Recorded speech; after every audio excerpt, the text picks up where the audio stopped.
How was that class? Fun. One Should thing, be. Yeah, one thing It's that I wine. noticed is that everybody seems to be really comfortable with you. You make it very non-pretentious. Well, that's a bit of my battle in life with wine. It should be. It's wine. It Why- should be fun, right? We're Yeah. not saving lives. Yeah. Why is it a battle? Why is it about? Yes, a battle. Because because people feel so intimidated about wine. I sure. think because there has been too much arrogance and snobism around wine for so many years. Mm-hmm. You know, people would take advantage of, hey, I am a wine professional. I will teach you poor ignorant everything you should know about wine, and make people feel like idiots about wine. Totally. No reason for that, right? Anybody's able to say if they like something or not and why. So I try to encourage that. I mean, my goal is that more and more people like wine and drink wine. Should be the goal of most wine professionals, and yet we've had the complete opposite effect for so many years. Right. I wondered how people in the class, we'll call it, would interact with you in this setting. I thought maybe there wouldn't be a lot of people talking because they'd be afraid of saying something stupid, or that they'd be judged by other people, but they were in it from the start. You have to establish that, right? Hopefully I want them to feel empowered about, right? So I will say the first stupid things. I will ask the first stupid questions. We have a lot in common. Just to make them realize, okay, I'm supposed to be a recognized, great wine expert. Yep. Bring it back down to earth. No, I don't know everything, and I still make tons of mistakes, and I'm the champion at asking stupid questions. That's how you learn, Yeah, right? 100%, totally. How did you get into this industry? It's a male-dominated industry. Yeah. You're a female. You don't seem to follow the rules. Kind of blaze your own trail. How's it going? I never woke up one day saying, I want to be a sommelier. I probably didn't know what a sommelier was for many years. Started my first restaurant job at the age of 16 as a student job, and pursued completely different studies because, I couldn't tell my parents I wanted to be a waitress. It wasn't very glorious. Yep. And I just fell in love with the industry, with the hospitality industry. I think service, first and foremost, and then wine and food. And when I say that, I'm like, who wouldn't, right? Yeah. What's not to like? But it's a series of jobs, of experiences, of people I've met as I was looking for myself and found it. So when did you know this would be it? When did you know this was going to be? Again, there's no really clear moment. I did go to France at one point for a year of study. I was studying languages back then, modern languages and literature. And again in France, worked, found jobs in hotels and restaurants, and ended up finding a job at a winery. And I thought, hey, sounds cool. And then I really fell into it. Then I was constantly in the cellar, in the winemaker's lab, asking questions. I just fell in love. Sorry, completely fell in love with it. And then that's when I realized, okay, I can probably make a living out of this somehow. I'll find a way. So I'll ask this question. When was the first time you actually got paid to do it? When was your first, you were doing this job and someone gave you a check to do it? Probably that winery job in France where I was hired as a customer service professional because I'd been working in the restaurant industry and hospitality industry, and they had just opened a retail space and facilities to welcome tourists, to show them around the winery, the vineyards, how you make wine, and I was hired. I was put in charge of that. So the whole tourist welcome part and that retail,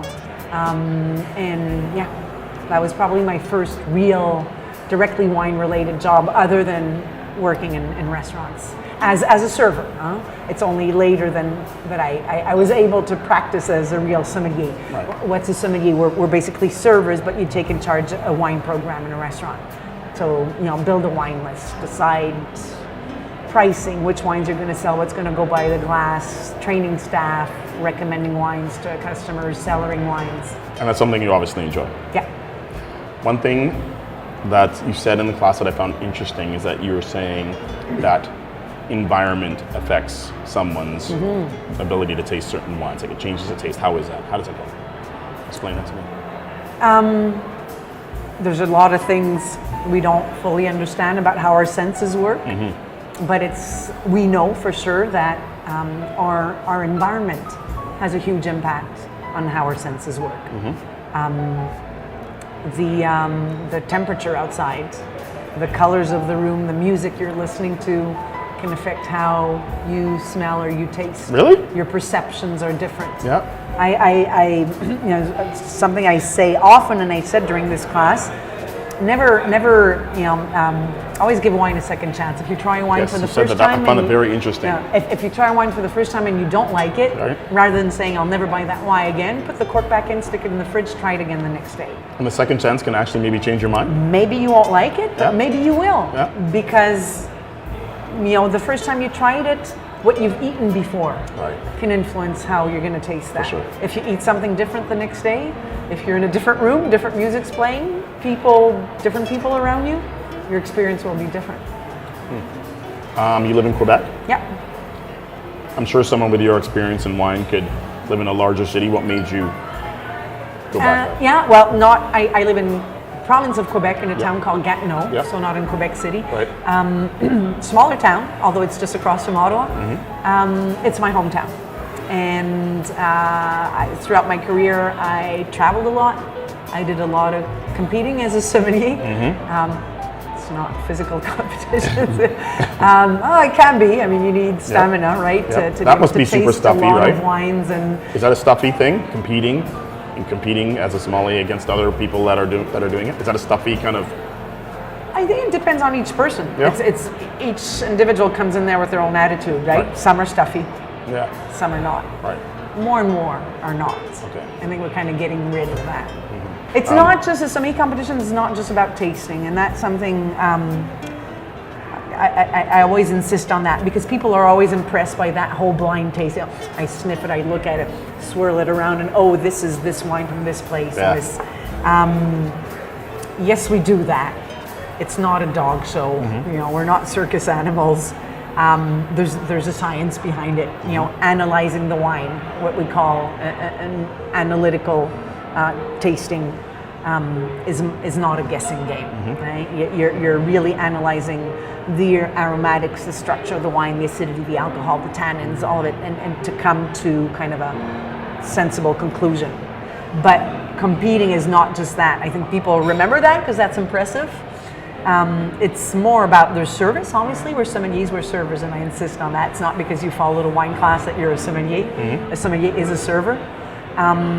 So we're tested on service skills. Also, we're part diplomat, part psychologist, right? When and theory. The biggest part of competing is theory. We're supposed to know everything about every single beverage alcohol, not just wine, beer, spirits, whiskey, sake, all of it. Yeah. How it's produced, how to taste it, how to pair it with foods.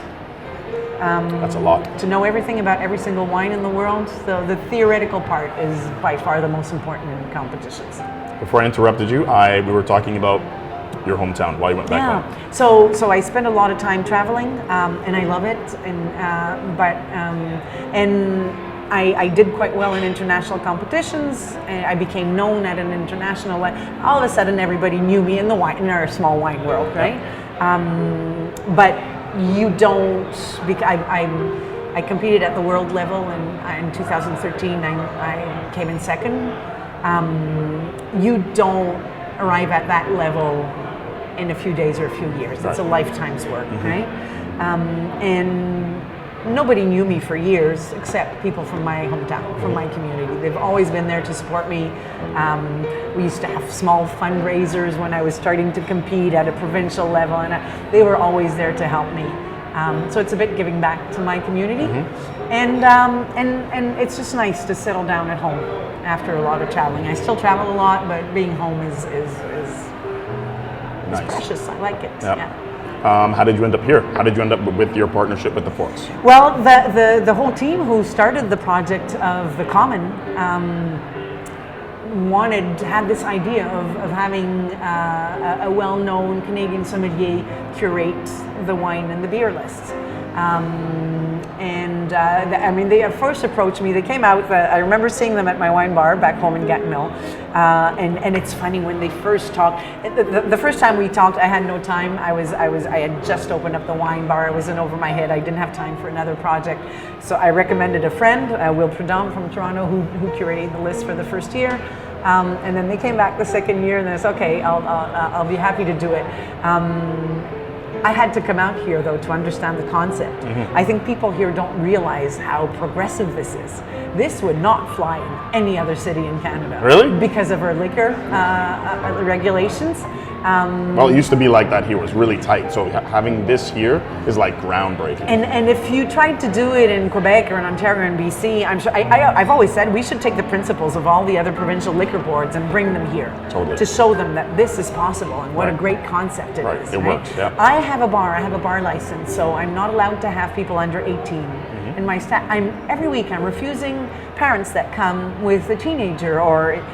Because they're not, and here I see families. I love it. To me, there's no better way to initiate kids to a responsible consumption of alcohol than going out to the restaurants with the parents. Seeing their parents consume responsibly in a place like that. I think that's fabulous. Right. The model is. I would love to see something like this in Montreal and Toronto and Ottawa. Should be one everywhere. And they do it at home anyway, right? It's not as if when you're at home and you have a beer and you're going to go, son, go to your room now, please. Right? I'm consuming alcohol, so you must be out of the room. Yeah. Right? Kind of crazy. Yeah. So how is it different choosing craft beer and wines here as to everywhere else? Well, how do you choose? every market is different, right? And so first there's what is available on the market. Right. Unfortunately, we still work as 10 small countries as opposed to one country, right? We all have our different regulations, and what's available here is not available elsewhere. And so get familiar with what's on offer here. But most importantly, get to know the market. I always, a sommelier's job is to do a wine list based on a restaurant or a certain venue, on the chef and the food offer. Big food offer here. I was about to say that. How do you on the clientele, on the people. Yeah. When you go to parties, dinner parties, are they intimidated by when they break out the wine? Is everybody kind of like intimidated as to, oh, sorry? No, I try. It always breaks my heart when people come to when I go somewhere. When people come to my home, they're like afraid, right? They won't bring. I'm like, no, I love to see what, right? We all have different tastes. There's so many wines out there. Lots. There's always somebody will bring something I've never had, and that happens a lot, right? I can't have had everything. No, so I encourage people to feel, and well, usually it's friends, right? We know each other. It's not a problem. And yeah, no, the same thing as I tried to break those barriers and that intimidation about why I do it like that too with people I'm with, and most people who know me know it, so they have no problem showing up with anything, something that, and I'll tell them, that's crap. What are you drinking now? Sorry, I'm leaving. Awesome. Right, but for just having a conversation around wine, like I was saying in the class, right? People being so careful about what they eat, and they keep on drinking crap because there's. How do they know it's crap? Well, that's a problem. There's no mandatory labeling on alcohol, right? But what people don't realize is that there's as much processing going on in beverage alcohol as there is in food. Oh wow! If mandatory labeling was. If labeling was mandatory, you'd probably some bottles, and then barely exaggerating, wouldn't have enough space on the surface of the bottle to write all of the ingredients. That's scary. It's way more than just grape juice. So how do you know that? How does the average person like me who knows nothing, how do I know that? You have to ask. You have to ask people like me, people you go to a liquor store and you'll find somebody that you trust, and you'll probably try a few before you find somebody that understands your taste and that you can have a real conversation with, and they'll be honest about it. Obviously, I can't tell you go check on the producer's website, right? Because none of them is going to say I put lots of crap in my wine. Why not? It's going to sell a lot of alcohol. Come on, what are you talking about? Wine-wise, what is something that you have in your fridge or in your house all the time? Bubbles. Bubbles? Bubbles. I am a huge sparkling wine fan. Oh, do you really? Yeah. Really? Yeah. I love champagne, and there's good, and Canada makes kick-ass, sorry, sparkling wines. What makes Canada's kick-ass? The best sparkling wines in the world are made in cool climates, right? Yep. It's a nature sparkling wine. It needs to be made from grapes that are grown in a cool climate. I sometimes make jokes about Canada. I say we're not cool climate, we're freaking cold climate, right? We have great sparkling wines in BC, in Ontario, in Quebec, and in Nova Scotia.